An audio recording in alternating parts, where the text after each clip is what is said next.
chers amis, ou devrais-je vous appeler la deuxième année d'un quinquennat qui se voulait celui d'un nouveau monde et qui, un an après, donne l'image d'un pouvoir déjà essoufflé, affaibli, impuissant.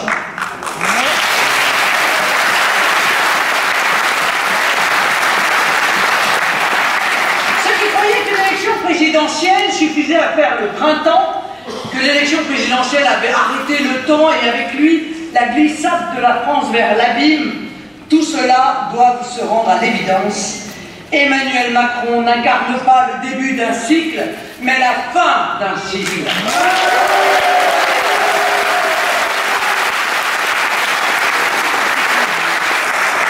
On le voit bien d'ailleurs maintenant, à l'heure où tout le monde fait sa rentrée, lui donne l'impression de faire sa sortie. Refusant l'échec d'une mondialisation qu'il a tant adorée et défendue, il persévère et même accélère la glissade contre toute logique, contre toute raison. On le sent de plus en plus, Macron ne règle pas les problèmes, il gagne du temps. Il n'a pas de grande vision, il tâtonne. Il ne marche plus, il rame. C'est,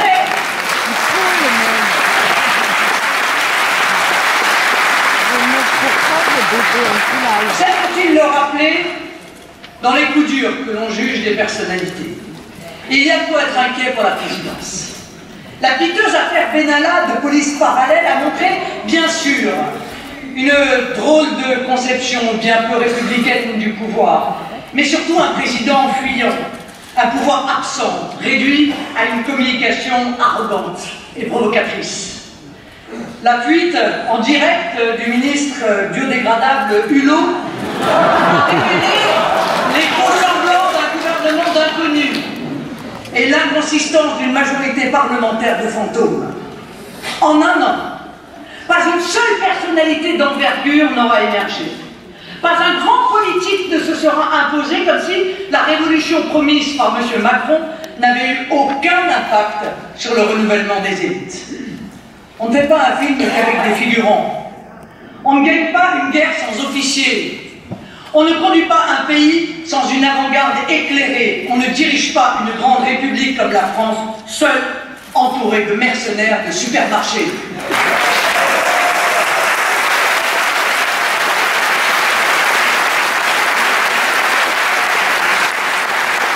Finalement, au bout d'un an, le nouveau monde de M. Macron n'a réussi qu'à exhumer quelques vieux survivants du socialisme sulfureux, comme l'ancien conseiller en communication de Kofi Annan, le très mutualiste Richard Ferrand. Vous parlez d'un renouveau de la vie politique. Ce qui étonne, ce ne sont pas les difficultés de M. Macron. Tous les présidents connaissent. Ce qui étonne, c'est la vitesse avec laquelle se sera déréglée la machine Macron. Ce qui étonne, c'est le délitement de la start-up en marche qui, à l'évidence, n'aura pas trouvé son business model. Comme dit le poète, un jour tombe, l'autre se lève. Ce pouvoir qui se voulait bâti sur le socle de la nouveauté, de l'action et de la compétence est face à son premier bilan. Le candidat pro-business, devenu président, affiche les plus mauvais résultats économiques de la zone euro.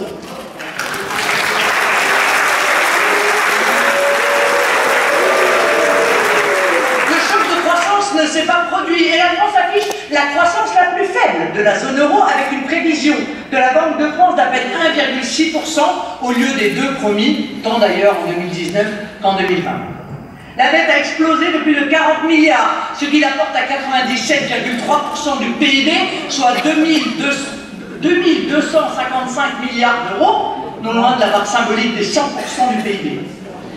Les dépenses publiques progressent de 25 milliards alors que le déficit continue de se creuser. Si l'on prend les 3 catégories abaissées, le chômage continue sa progression et avec 5 941 200 chômeurs, il augmente de 1,5% sur un an. Ces résultats macroéconomiques montrent que le choc de confiance nécessaire en économie n'a pas eu lieu. Les lois de déréglementation sociale n'ont ni libéré, ni créé l'emploi, ni rétabli et rassuré les entreprises. Elles n'ont fait qu'ajouter à la précarité.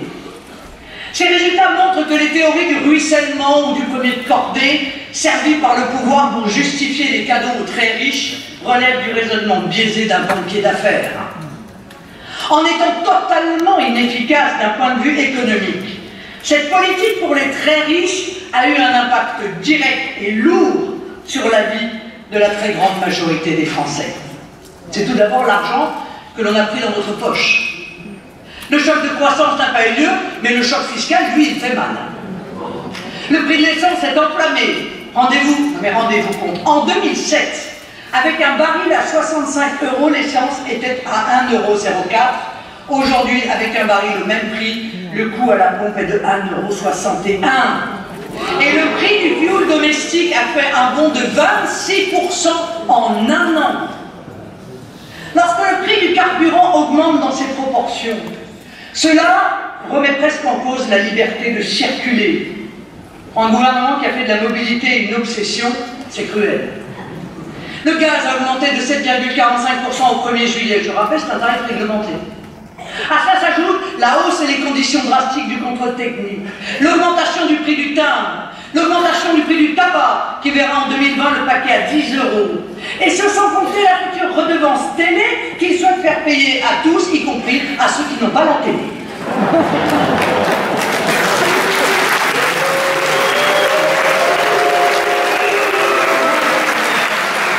L'effondrement du pouvoir d'achat, notamment des retraités, avec l'effet conjoint de la hausse de la CSG et du blocage des pensions. Bon, les retraités, pourquoi ? Parce qu'ils sont réputés improductifs aux yeux de M. Macron. Donc ils sont visiblement désignés comme les souffres-douleurs du gouvernement. Ils sont d'ailleurs les grands absents du plan pauvreté du gouvernement. Et l'on peut ajouter indéfiniment. Je n'ai pas fait une liste exhaustive. La baisse des APL, la restriction des dispositifs en faveur des handicapés, le gel des allocations familiales. Et justement, concernant les familles, on voit poindre avec le prélèvement à la source l'individualisation fiscale qui tente à supprimer le quotient familial, c'est-à-dire la prise en compte des charges de famille dans le calcul de l'impôt. Et probablement l'espoir de la mise en place d'une CSG progressive, vieux dada de Bercy depuis 20 ans. Demain, le projet de réforme des retraites entraînera une baisse généralisée pour les millions de salariés du privé et la dégressivité envisagée des allocations chômage touchera de plein fouet les cadres qui croyaient être préservés par la politique régressiste d'Emmanuel Macron. Mais ils ne s'arrêteront pas là, puisqu'aujourd'hui, M. Castaner a annoncé qu'ils allaient s'attaquer au patrimoine des Français par une réforme des droits de succession. Ah, d'accord. Après l'impôt sur la fortune immobilière, il ne sera plus ni possible ni souhaitable pour le gouvernement de se constituer un patrimoine pour le léguer à ses enfants. À cela aussi, nous nous opposerons, car nous sommes le parti de la transmission.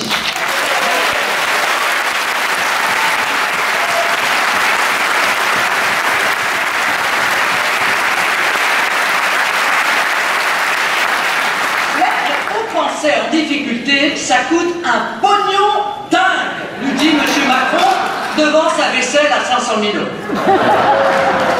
Cette politique d'Emmanuel Macron, je le dis avec gravité, est profondément attentatoire à l'identité sociale de la France. Que l'on fasse des économies, oui, mais pas sur le dos des Français qui ont le plus besoin de la solidarité nationale.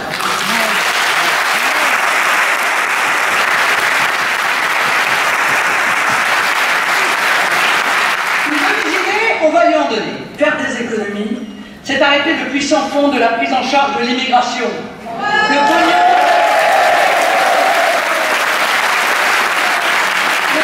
de dingue que nous coûte l'Union européenne qui s'en sert pour nous contraindre et nous affaiblir. C'est arrêter les gaspillages de l'argent public. C'est mieux utiliser l'argent public. C'est rendre aux Français le fruit de leur travail. Relancer l'économie, c'est soulager les entreprises de la paperasse, alors le prélèvement à la source fait d'elles les nouveaux collecteurs d'impôts. C'est leur garantir la stabilité juridique, l'accès égal au marché public, les conditions d'une concurrence loyale face au dumping monétaire, social, environnemental des entreprises étrangères. C'est mettre en place le patriotisme économique et un protectionnisme raisonnable, comme le font de plus en plus de pays dans le monde. C'est penser aux petites et moyennes entreprises qui sont, nous le savons, le moteur de la création d'emplois. Sur la méthode, le candidat Macron avait vendu l'énergie, la volonté, la capacité à réformer. Un an après, il montre le visage d'un dirigeant devenu fébrile et insultant. D'un dirigeant qui est certes issu de la caste de Bercy, mais qui n'a pas su prendre le pas sur l'oligarchie administrative. On l'a vu avec la hiérarchie militaire et la crise avec le général de Villiers. On l'a vu avec le ministre de l'Intérieur et la guerre au couteau entre l'Élysée et la place Beauvau lors de l'affaire Benalla. On l'a vu sur le prélèvement à la source avec l'arbitrage victorieux de la technocratie de Bercy sur la volonté présidentielle. Bref, dans le costume du chef de l'État, on a quelqu'un qui n'est pas vraiment le chef de ce qu'il reste de l'État.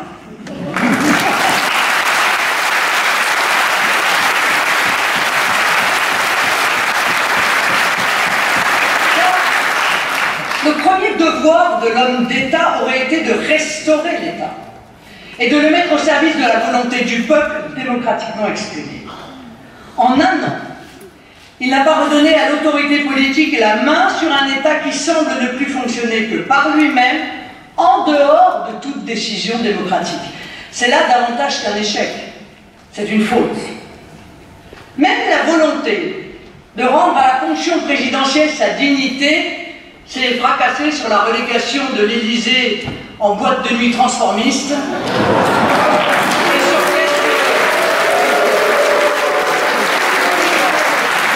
sur quelques t-shirts ou mugs démontrant un penchant puéril et ridicule pour l'autopromotion et le nombrilisme. Et puis, il y a la soumission à Bruxelles encore et toujours. La soumission à Bruxelles et à sa folle politique immigrationniste. Aujourd'hui, les préfets n'ont plus qu'une seule activité, l'implantation des migrants. Ils ne s'occupent plus que de cela. Acheminer les migrants par bateau, par avion, par car, les régulariser, les nourrir, les loger, les soigner, leur trouver des formations, leur organiser une priorité d'emploi. Pour cette folle politique qui exaspère une majorité de Français, ah, là, il n'y a pas de problème. L'argent coule à flot. Rien n'est trop beau. La rénovation des locaux, la mise à disposition des châteaux, d'hôtels, de casernes, de maisons de retraite, des accompagnateurs, de l'argent de poche, des sages. Les Français doivent savoir qu'un migrant mineur coûte 4 200 € par mois. Que l'AME, c'est-à-dire l'aide médicale aux clandestins, leur coûte 2 milliards d'euros par an. Tiens, 2 milliards par an. Ah, c'est drôle, c'est exactement le montant que propose Emmanuel Macron par an pour faire reculer la pauvreté. Sauf qu'on parle là de 8,8 millions de nos compatriotes qui sont sous le seuil de pauvreté. Il n'y a plus d'argent. Il n'y a plus d'argent. Nous gritons tous les jours. Il n'y a plus d'argent pour l'aide au logement des Français. Mais il y en a pour l'immigration.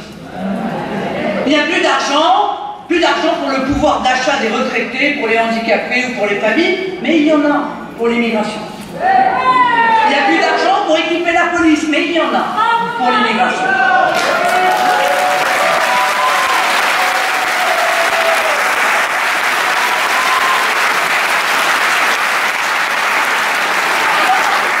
Pendant 30 ans, il n'y a jamais eu d'argent pour les SDF français qui meurent dans la rue de Troyes. Aujourd'hui,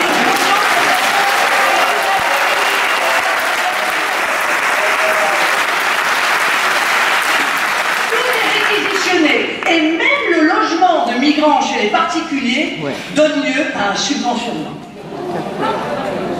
Dans le même temps, la propagande officielle fonctionne à plein tube. On nous invente des femmes. On nous prend pour des enfants. Les migrants, tous ingénieurs et tous médecins. Les réfugiés de guerre, alors qu'il s'agit pour la très grande majorité d'exilés économiques.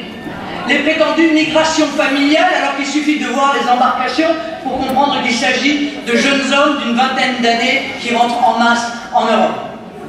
jusqu'à certains bénéficiaires du droit d'asile qui vont, semble-t-il, tranquillement passer leurs vacances dans le pays qu'ils ont pourtant fui, car ils y étaient, à leur dire, en danger.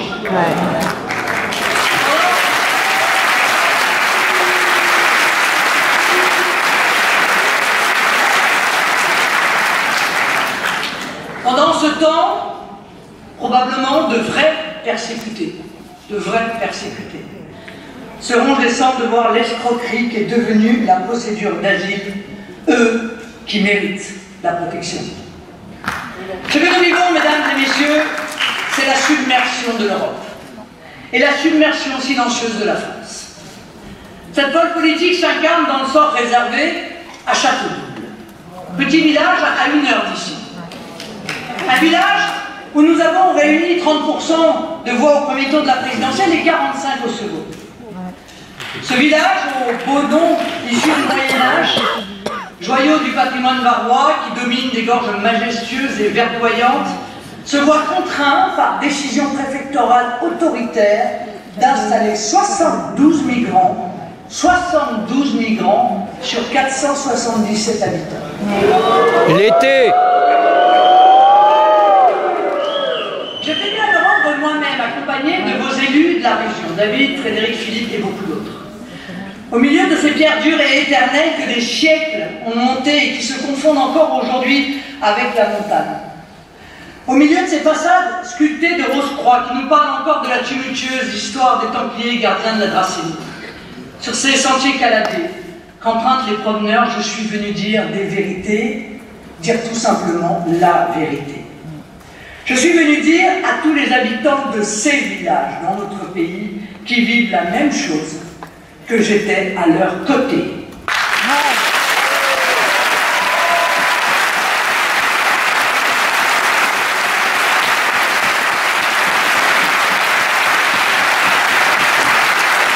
Cela relève aussi de la fonction du politique, de décrire avec des mots ce que les gens ont sous les yeux, mais qu'ils ne voient pas, n'analysent pas, ou dont ils ne perçoivent pas tout à fait la portée. Ce village, si merveilleusement français, si intensément provençal, est menacé par une décision venue d'en haut, de très haut, même pas de la préfecture où officie une haute fonction publique sans repère, même pas de Paris où siège un président sans attache, mais de Bruxelles, où des commissaires anonymes et gris ont décidé de leur immeuble de verre la fin des nations, avec la complicité de la gauche française et de la droite française qui ont au Parlement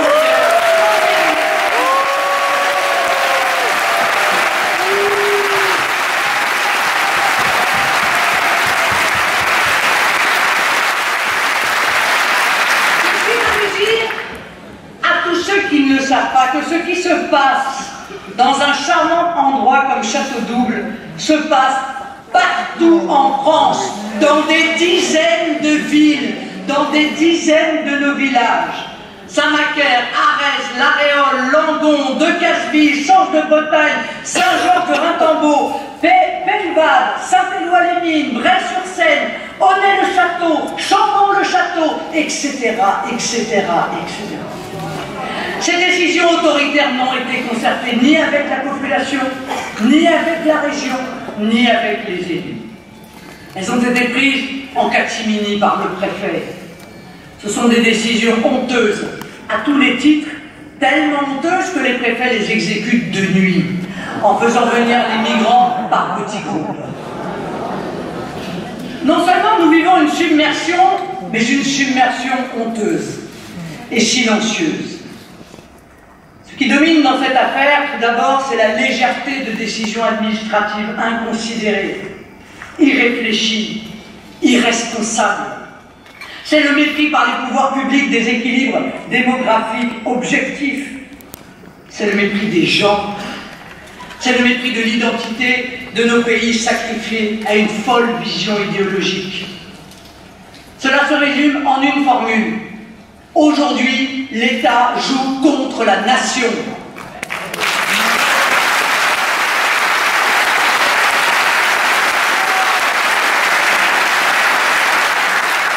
Nous service de la nation.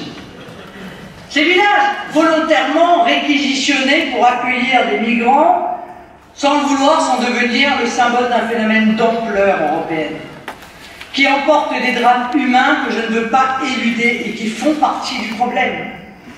C'est aussi la violation de nos valeurs, avec le soutien de nos États à un lucratif trafic d'êtres humains, l'effondrement programmé des niveaux de salaire au profit de puissance d'argent et au bout du compte, un projet incompréhensible d'incitation à l'immigration clandestine, alors que c'est exactement l'inverse qu'il faudrait faire.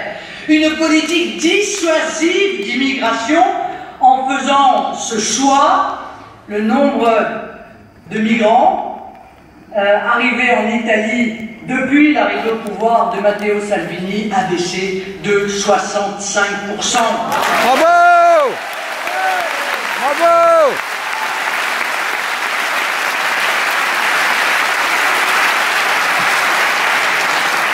Ces installations dans nos villages viennent montrer aux Français, à chaque Français, que les images des débarquements sauvages sur les plages, de la noyade des bateaux d'ONG en Méditerranée, ou les prises d'assaut des frontières de Ceuta et Melilla ne relèvent pas d'un feuilleton télévisé lointain qui ne les concernerait pas, mais d'une réalité qui les rattrapera.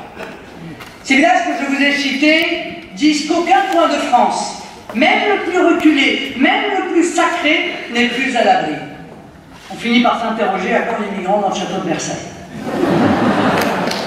Et que l'on ne s'y trompe pas, mes chers amis. L'expérience des grands centres urbains, de nos banlieues, comme de nos voisins européens, nous indique la suite de cette immigration de masse. La ghettoisation, le communautarisme, la délinquance, et pour finir, la fuite des habitants. Ces villages témoignent enfin du double langage des politiciens. Sur les tribunes, M. Wauquiez dénonce la submersion migratoire. Mais, comme président de région Auvergne-Rhône-Alpes, il finance avec l'argent des contribuables l'association Forum Réfugiés COSI, c'est la même qui va installer les migrants à Château-de-Bleu. Très bien que ça ne vous étonnera pas, c'est là de sa part cohérent avec les votes de ses élus en faveur des quotas de migrants que j'évoquais tout à l'heure, ou bien de leur vote de sanctions contre la Hongrie d'Orban, qui lui a dit non à la submersion.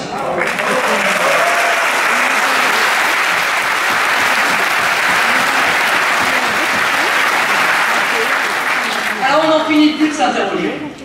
Le préfet qui a pris cette décision a-t-il seulement conscience de ce qu'il fait? Ou applique-t-il servilement une décision sans en comprendre la portée? A-t-il conscience de l'entreprise délétère à laquelle il participe? Et derrière cette affaire, on voit les rouages d'une mécanique bien rodée. Des petits maires qui n'ont pas le poids, évidemment, pour s'opposer au préfet. Des associations qui ne représentent qu'elles-mêmes et vivent de subventions publiques. On a vu le rôle des ONG dans ce qu'il faut bien appeler un trafic mondial d'êtres humains. Le phénomène que nous avons sous les yeux et que nous vivons concrètement ne relève plus de l'immigration. L'ancienne immigration qui procédait, vous le savez, essentiellement de décisions individuelles. Nous sommes en face de migration, selon la sémantique européiste. C'est-à-dire d'un processus qui met en jeu des transferts massifs de population d'un continent à l'autre. Les migrants ne rejoignent plus un pays, ils rejoignent une communauté, celle de leur pays d'origine, installée dans un pays. Ces migrations sont d'une ampleur sans précédent. Le 21 septembre 1991, dans une tribune du Figaro Magazine, je suis sûr que certains d'entre vous s'en souviennent, le président Giscard d'Estaing mettait les Français en garde contre l'immigration-invasion. La droite a quand même sacrément changé. Ce phénomène, après avoir évidemment mis en place un certain nombre de décisions, comme le regroupement familial, nous payons encore 73.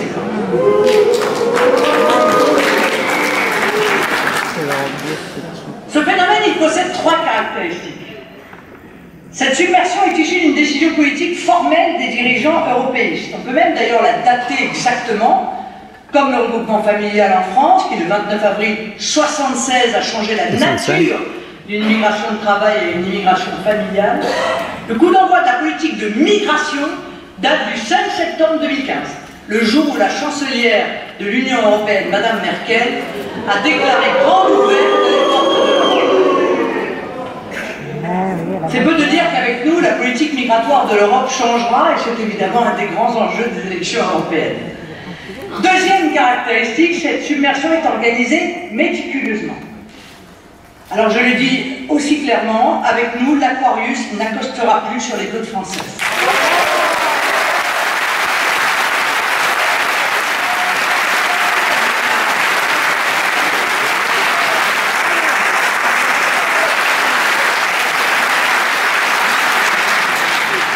Troisième caractéristique, aucun de nos villages ne sera épargné, tant le réservoir pour ces migrations mondiales vers l'Europe est sans fin et sans limite. Avec nous, la France redeviendra maîtresse de ses frontières.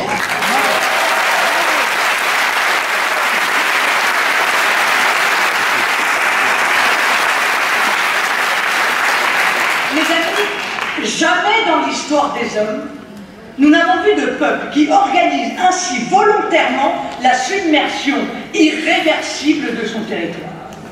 Jamais nous n'avons vu une nation qui organise sciemment la ruine de ses comptes sociaux, planifie la remise en cause de sa culture et programme ainsi la disparition de son identité.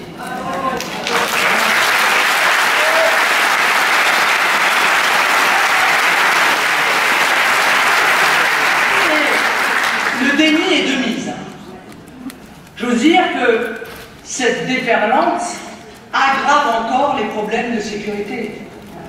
On le voit avec les actes délictueux commis par certains migrants dont les gazettes taisent d'ailleurs volontairement le statut en France, mais aussi chez nos voisins, et notamment en Allemagne. Est-ce qu'on a véritablement besoin d'en rajouter à l'insécurité ambiante, sérieusement? En matière de sécurité, les chiffres démontrent un niveau de délinquance insupportable, qui s'étend des villes vers les campagnes, et qui est sans commune mesure, je le dis, avec la délinquance qui existe chez nos voisins, en Grande-Bretagne par exemple, ou même en Allemagne. Mais l'essentiel des actes, là encore personne d'autre peut-être que moi ne vous le dira sur la scène politique française. L'essentiel des actes de délinquance et de criminalité proviennent de ces quartiers hors contrôle. Ces zones de non-droit qui ont pullulé dans les 20 dernières années et dont Xavier Hofer, criminologue, nous disait ce matin devant les élus que l'on peut les compter à peu près au nombre de 700 zones hors contrôle. Nous assistons également à un ensauvagement de la société, avec ces meurtres gratuits, qui sont le fait de terroristes, mais aussi d'individus ultra-violents, qui vous poignardent pour un regard, une cigarette, ou parce que juste vous avez eu le malheur de les croiser dans la rue. Là aussi, le déni est de mise, quand on préfère classer dans la catégorie coup de folie des actes qui relèvent manifestement d'autres choses, et notamment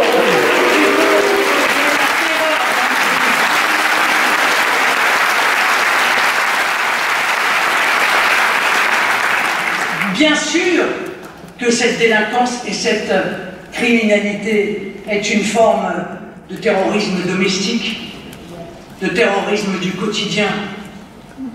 Eh bien, nous ne voulons plus que les Français, sans s'en rendre compte, adoptent des postures d'évitement.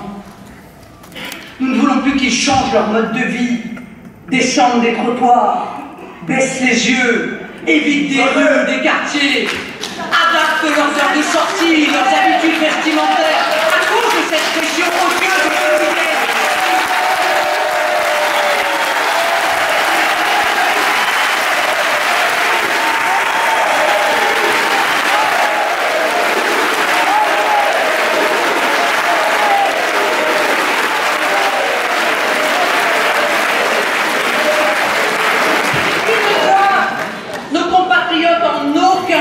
S'habituer, car cet ensauvagement n'est pas une fatalité, je le rappelle en toutes circonstances.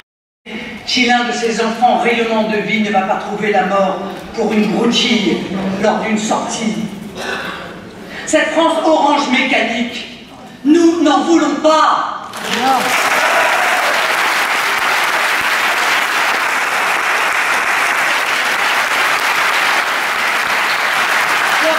Nos outils à la réalité de ce que nous vivons.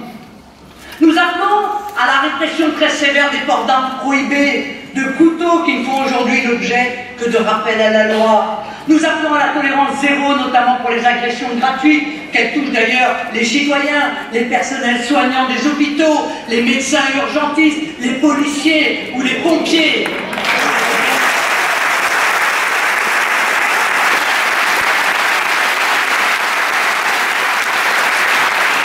Et plus largement, nous combattrons de toutes nos forces la politique de Benoubet Taubira qui consiste à arrêter l'explosion de la délinquance en vidant les prisons et en libérant les voyous.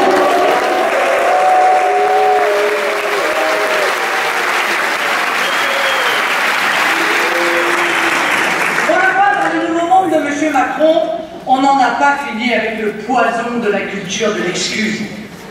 Cette vieille lune 68 d'arbres qui dissout progressivement le lien social et met en place une société de prédateurs et de gisiers.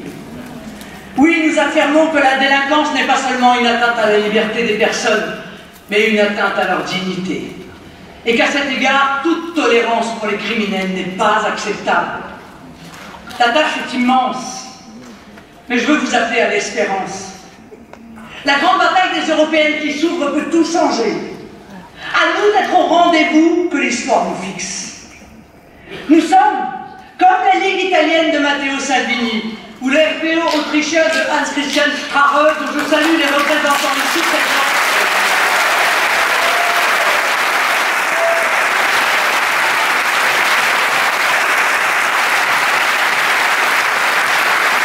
Nous sommes des partis qui défendons bec et ongle nos nations et notre civilisation.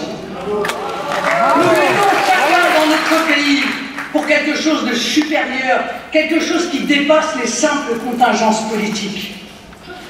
Le grand mouvement national que nous incarnons dans nos pays respectifs et dont le Front National a été le précurseur gagne l'Europe, toute l'Europe. Nous vivons un grand basculement politique qu'il n'est pas abusif de qualifier d'historique. Ce basculement, nous le voyons s'opérer en France comme en Europe. En France, où le clivage nationaux-mondialiste s'impose, confirmant ainsi la présidentielle. Le dernier sondage Odexa, publié avant-hier, nous donne le coude à coude avec la République en marche à 21%.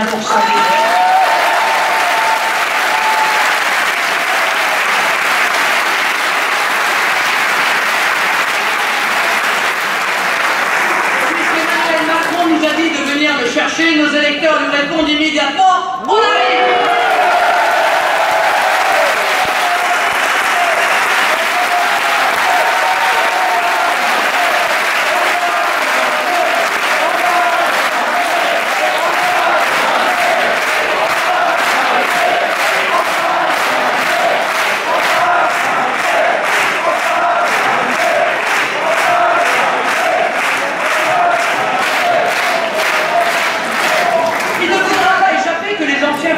Comme LR ou le PS figés dans l'ancien clivage gauche-droite sont quant à eux relégués au rang de figurants. Ce grand basculement politique s'opère aussi en Europe, avec cette même recomposition politique qui s'impose partout. Dans toutes les élections, les mouvements nationaux enregistrent des succès électoraux grandissants, comme récemment en Suède et le mois prochain en Bavière.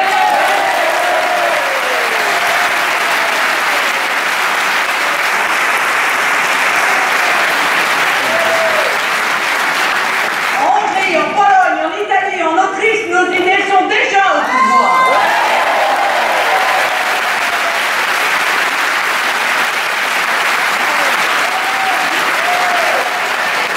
Et ce mouvement, mes chers amis, est mondial. Il est mondial, il s'était déjà imposé en Inde, en Chine, en Russie. Le Brexit, comme l'élection de Donald Trump, s'inscrivent dans ce raz-de-marée qui porte la défense des intérêts nationaux et voit le retour des frontières et la résurrection des souverainetés. En clair, nous assistons partout au triomphe des peuples. On le constate, c'est une lame de fond qui parcourt le monde. Je vous le disais lors des élections présidentielles, nous faisons face à deux totalitarismes, celui de l'obscurantisme nihiliste et celui de l'argent. En 1979, la révolution iranienne a porté avec elle la montée du totalitarisme islamiste qu'il nous faut éradiquer aujourd'hui en Europe. Nous y sommes.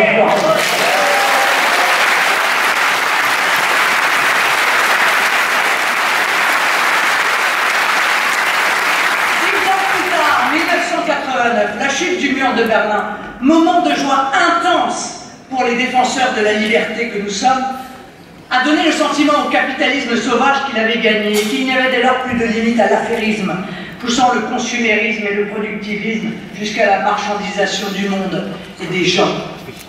Comme l'a rappelé Hervé Juvin dans son intervention de ce matin, et c'est toute la contradiction fondamentale de nos adversaires, le mondialisme est incompatible avec l'écologie.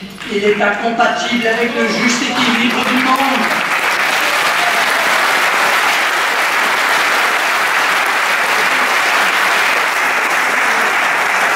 La parenthèse mondialiste se referme, c'est bien pour le monde, c'est bien pour la planète, c'est bien pour les gens.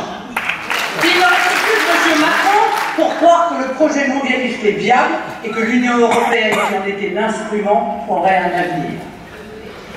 Je veux dénoncer ici solennellement une première supercherie.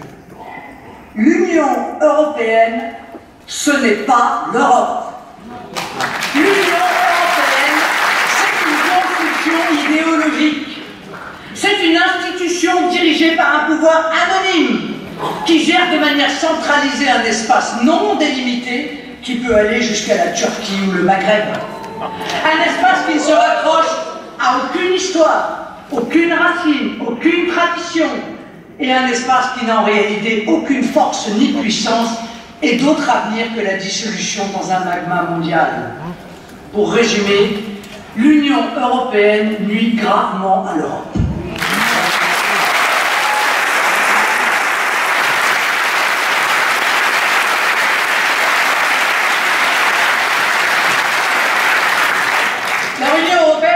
Grise que le costume de Juncker, aussi triste et désincarné qu'un billet d'euro, aussi malfaisant que leurs résultats économiques et sociaux. L'Union européenne, ou devrais-je dire comme Viktor Orban, qui sait de quoi il parle, l'UERSS, c'est une dictature populicide, comme le dénonce Michel Onfray, qui use de violence contre les peuples, comme les Britanniques ou les Polonais qui ne se soumettent pas à sa loi, et use de chantage contre tous les autres. L'Union européenne ne défend pas l'Europe, elle effondre l'idée européenne. Pire, elle organise sa destruction par la submersion migratoire, par sa soumission aux oligarchies financières, par la régression de nos systèmes de protection sociale, par la destruction de nos identités, par des traités de libre-échange qui organisent le pillage de nos territoires et de notre économie.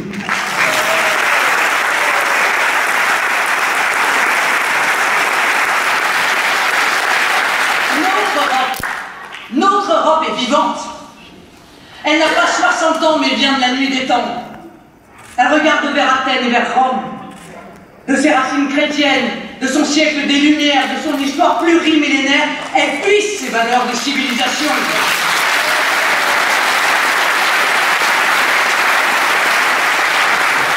Notre Europe, c'est celle de la diversité, d'une multitude de langues, de cultures si différentes et si riches, qui compose, colore et vivifie notre continent. Une Europe qui s'enrichit des singularités nationales. Notre Europe est réelle. Notre Europe, c'est une valeur suprême, celle de la liberté. La liberté des individus et la liberté des peuples qu'on appelle souveraineté. Nous qui sommes les vrais Européens, opposés aux européistes, c'est à nous qu'il appartient d'user de notre liberté pour redonner vie à la belle idée européenne. Celle d'une Europe qui laisse les peuples libres de décider s'ils veulent en être, libres de coopérer ou de ne pas coopérer, libres de choisir les domaines de coopération, libres d'en sortir s'ils en expriment le désir. Comme le disait Hervé Juvin ce matin, Le combat des nations contre l'Union européenne est un combat d'indépendance.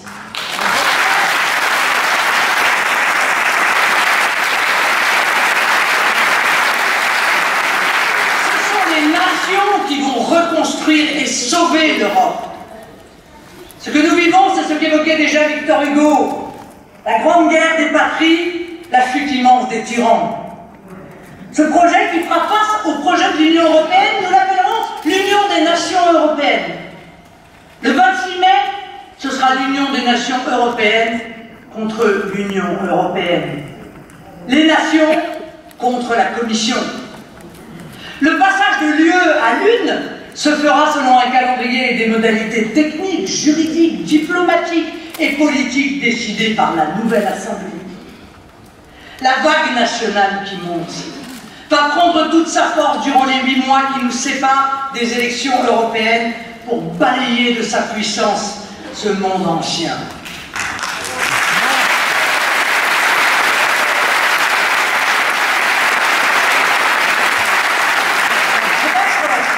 Pour la première fois dans l'histoire de ce scrutin, les électeurs auront le choix d'un vrai projet alternatif porté partout, dans toute l'Europe, et l'espérance d'une majorité au Parlement européen pour le mettre en œuvre.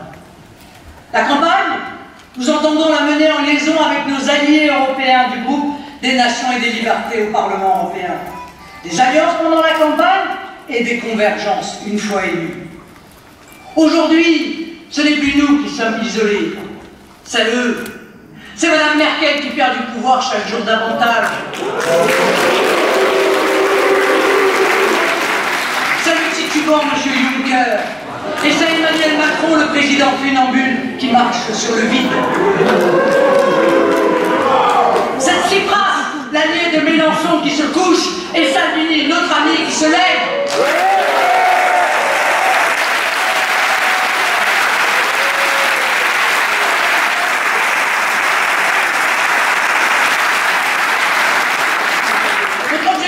L'élection est double. En France, dépasser la liste mondialiste d'Emmanuel Macron et, comme en 2014, sortir en tête de cette élection.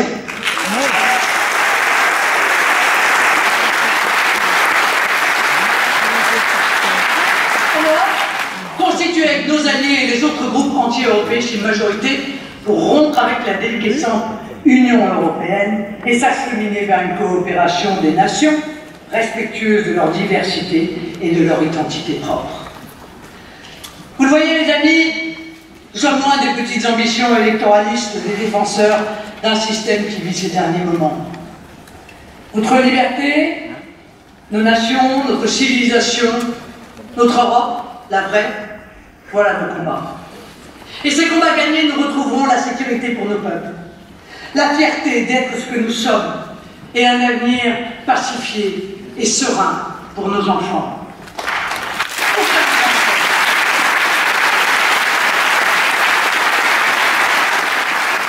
Aucun Français ne peut se désattacher de ces élections européennes qui se profilent. Tous doivent savoir que c'est actuellement là que se décide la politique d'immigration. La réglementation et la bureaucratie qui leur empoisonnent les vies. La déréglementation des importations qui leur empoisonnent l'assiette. La dérégulation et la concurrence forcée qui affaiblissent les services publics, les critères budgétaires qui exigent l'austérité et l'appauvrissement. Mesdames et messieurs, chers amis, les événements nous donnent rendez-vous. Un rendez-vous que nous ne pouvons pas manquer, que nous n'avons pas droit de manquer, parce que c'est un rendez-vous avec l'histoire, avec un grand H. Pour vous, les militants de la cause nationale, les plus anciens qui avaient tant lutté, qui avaient tant donné, qui avaient parfois tant souffert, je vous le dis, le moment est venu. Les efforts, les sacrifices que vous avez consentis durant tout tant d'années, avec pour seul espoir le salut de la patrie, vont être récompensés. Vous, vieux marins, qui avez traversé tant de mers déchaînées, vous savez maintenant que la terre est en vue.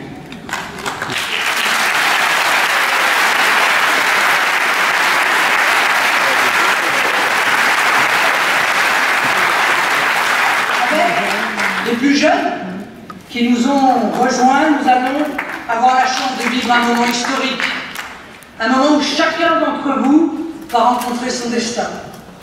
Un moment qui, plus largement, ne changera pas simplement la vie politique, mais le cours des événements. C'est à nous, en effet, qu'il revient de bâtir et mettre en œuvre le grand projet de redressement de la France et de l'Europe. Vous allez avoir la chance de vivre des moments exaltants, de rencontrer l'histoire, la grande histoire des hommes et du monde.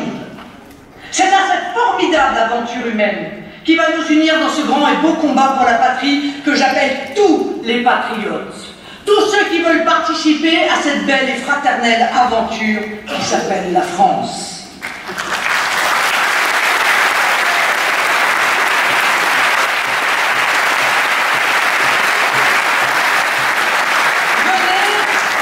Venez tels que vous êtes, avec la richesse de vos parcours respectifs, avec votre énergie, avec la passion qui vous anime et que nous partageons pour la France.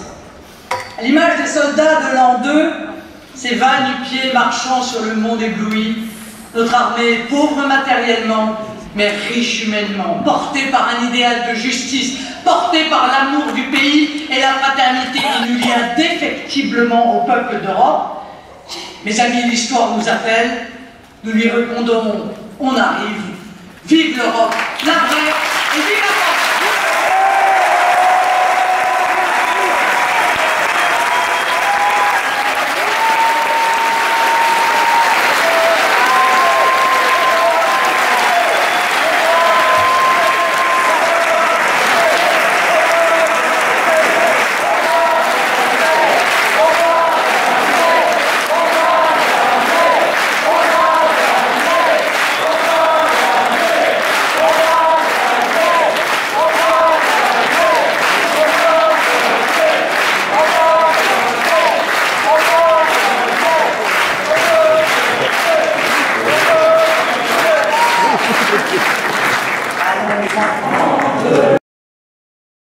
La patrie, le jour de gloire est arrivé. Entre nous de la tyrannie, l'étendard sanglant est levé. L'étendard sanglant est levé. Entendez-vous dans nos campagnes mugir ces féroces soldats qui viennent jusque dans nos bras, égorger nos fils et nos compagnes. Aux armes, citoyens!